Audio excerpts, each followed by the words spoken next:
Tanti allievi che si avvicinano a queste scuole di canto e di musica, mi pare che ci sia un incremento notevole nel nostro territorio.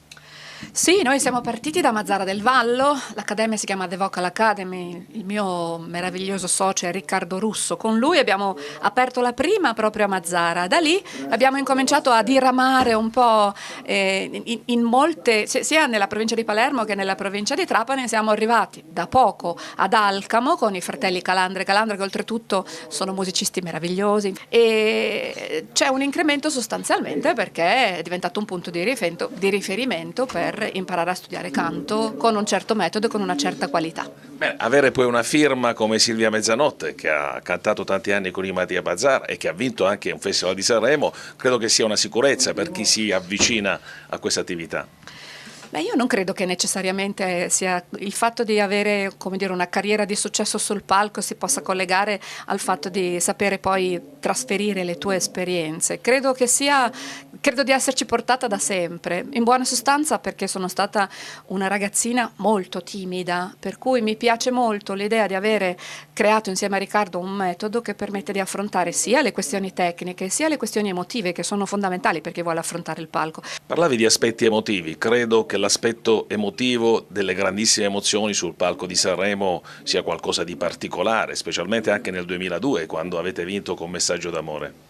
Beh sì, quello lì è un palco veramente speciale che porta con sé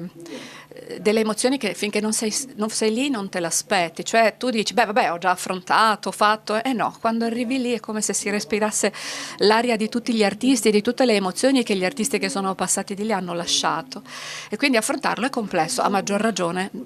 Magari qualcuno dei nostri allievi riuscisse ad affrontare quel palco, a maggior ragione serve un patrimonio tecnico e anche una certa stabilità emotiva per riuscire ad affrontarlo.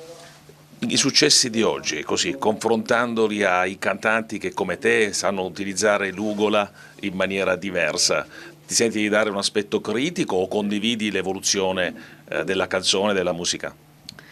Partiamo dal presupposto che secondo me c'è il buono e il brutto in qualunque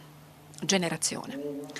Poi se mi chiedi specificamente cosa penso della trap o di un certo tipo di rap che utilizza il linguaggio anche in maniera violenta, chiaramente sono contraria, ok? Però anche nelle nuove generazioni ci sono voci importanti come Annalisa, come Angelina e quindi ragazze ma anche ragazzi che hanno belle voci e che sanno utilizzarle attraverso la tecnica. Poi magari il loro genere musicale non è esattamente quello che ascolto io, ma io a Dio piacendo vengo da un'altra generazione, vengo da Dalla, Baglioni, Ron, De Gregori, il cantautorato, le grandi voci femminili. Non a caso in questo momento sono in giro con un concerto tutto dedicato a Mina, quindi vengo da quella storia, perciò il mio dovere anche nei confronti dei ragazzi è far sapere loro che esistono gli ascolti che abbiamo fatto noi, che noi siamo partiti dai Beatles, in maniera tale che loro possano scegliere. Dicevi vieni da un'altra generazione, ma vieni anche da un'altra terra, parecchia lontana, e come tanti ti innamori della Sicilia, hai adesso la famiglia qui, e cosa ti dice questa terra e cosa ti dice emotivamente il popolo siciliano? Io mi sento a casa qui. Sono arrivata molti anni fa, mi sono innamorata di un uomo siciliano che poi per motivi di lavoro adesso ci siamo trasferiti a Bologna, però io qui torno regolarmente, abbiamo casa a Mazzara del Vallo e qui è sempre